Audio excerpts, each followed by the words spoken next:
اور پھر ایک اور علمی بحث ہے اس کے اندر، وہ یہ ہے پہلی حدیث سند کے اعتبار سے غریب، دوسری حدیث بھی سند کے اعتبار سے غریب۔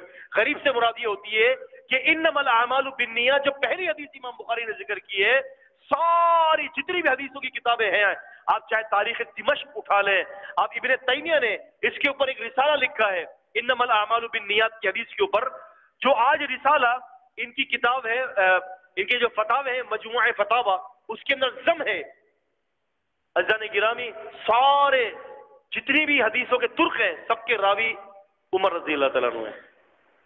اور آخری حدیث جو ذکر کی ہے سبحان اللہ و بحمدہ سبحان العظیم کی، ان کے راوی بھی کون ہیں؟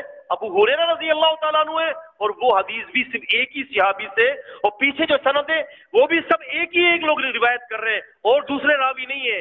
انما الاعمال بالنیات بھی صرف عمر رضی اللہ عنہ ہے، اور ان سے پیچھے جتنے بھی لوگ ہیں وہ بھی صرف یہی نقل کرتے ہیں اور کوئی دوسرا راوی نقل نہیں کرتا۔ امام بخاری رحمۃ اللہ علیہ یہاں پر احناف کا رد کر رہے ہیں۔ کس کا؟ احناف کا رد کر رہے ہیں۔ وہ کیا ہے؟ امام بخاری رحمۃ اللہ علیہ کہتے ہیں کہ خبر واحد جو ہوتی ہے نا، آپ کو پتہ ہے خبر واحد کیا ہوتی ہے؟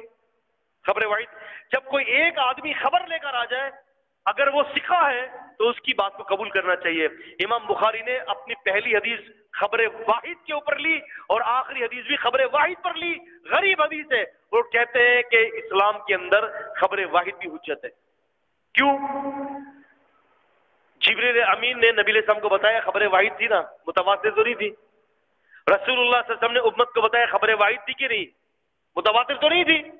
تو اس سے یہ پتہ چلتا ہے کہ امام بخاری کی صحیح بخاری بڑی شاندار کتاب ہے۔